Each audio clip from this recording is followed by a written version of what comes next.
કોલકાતા હાઈકોર્ટના ઐતિહાસિક નિર્ણયમાં પશ્ચિમ બંગાળના મુસ્લિમોને આપવામાં આવેલ પછાત વર્ગના આરક્ષણને રદ કરી દીધું છે. ત્યારબાદ પશ્ચિમ બંગાળના મુખ્યમંત્રી મમતા બેનર્જી દ્વારા આ કોર્ટના નિર્ણયને નહીં સ્વીકારવાનું કહેતા ભારતીય જનતા પાર્ટી દ્વારા તેનો દેશભરમાં વિરોધ કરવામાં આવી રહ્યો છે. જેને લઈને ભાવનગરમાં આજરોજ ઘોઘા ગેટ ખાતે ભારતીય જનતા પાર્ટી ભાવનગર મહાનગર દ્વારા બંગાળના મુખ્યમંત્રી મમતા બેનર્જીનું પુતળાનું દહન કરીને સૂત્રોચ્ચાર કરી વિરોધ કરવામાં આવ્યો હતો.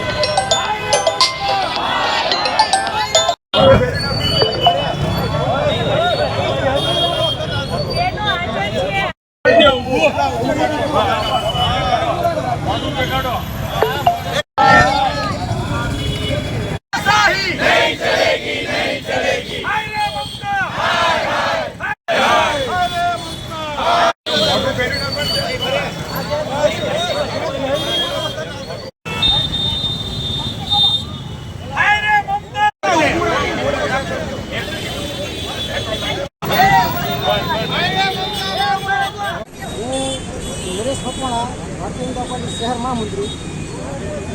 આજે ગુજરાત પ્રદેશની સૂચનાથી અને શહેર અધ્યક્ષ આદરણીય અભયભાઈ ચૌહાણના માર્ગદર્શન હેઠળ ભાવનગર શહેર પશ્ચિમ મોરચા દ્વારા પશ્ચિમ બંગાળના મુખ્યમંત્રી મમતા બેનર્જીનું પુતળા દહન અને તેના વિરોધમાં ધરણાનો કાર્યક્રમ આપવામાં આવ્યો છે.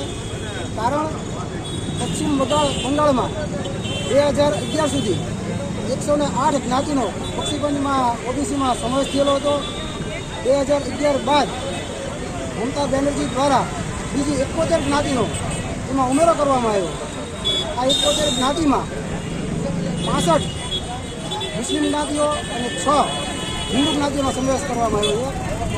આ બંગાળની હાઈકોર્ટમાં કેસ ચાલી જતા માનનીય બંગાળની કોર્ટે આ ચુકાદાને અમાન્ય ગણ્યો છે. એ દ્વારા અમે એનો વિરોધ કરીએ છીએ અને પશ્ચિમ બંગાળમાં મુખ્યમંત્રી મમતા બેનર્જી હજુ પણ એવો કહી રહ્યા છે કે અમે આ બક્ષીપંચમાં આ 71 જ્ઞાતિનો સમાવેશ કરીને જ રહેશું. એના વિરોધમાં આજે બક્ષીપંચ મોરચા દ્વારા મમતા બેનર્જીનો પુતળાદહનનો કાર્યક્રમ આપવાનો છે અને ધરણાનો કાર્યક્રમ આપવાનો છે. નરેશભાઈ 44 નગરસેવક છે, એમાંથી માત્ર 5 નગરસેવક આજે છે આખા કાર્યક્રમની અંદર.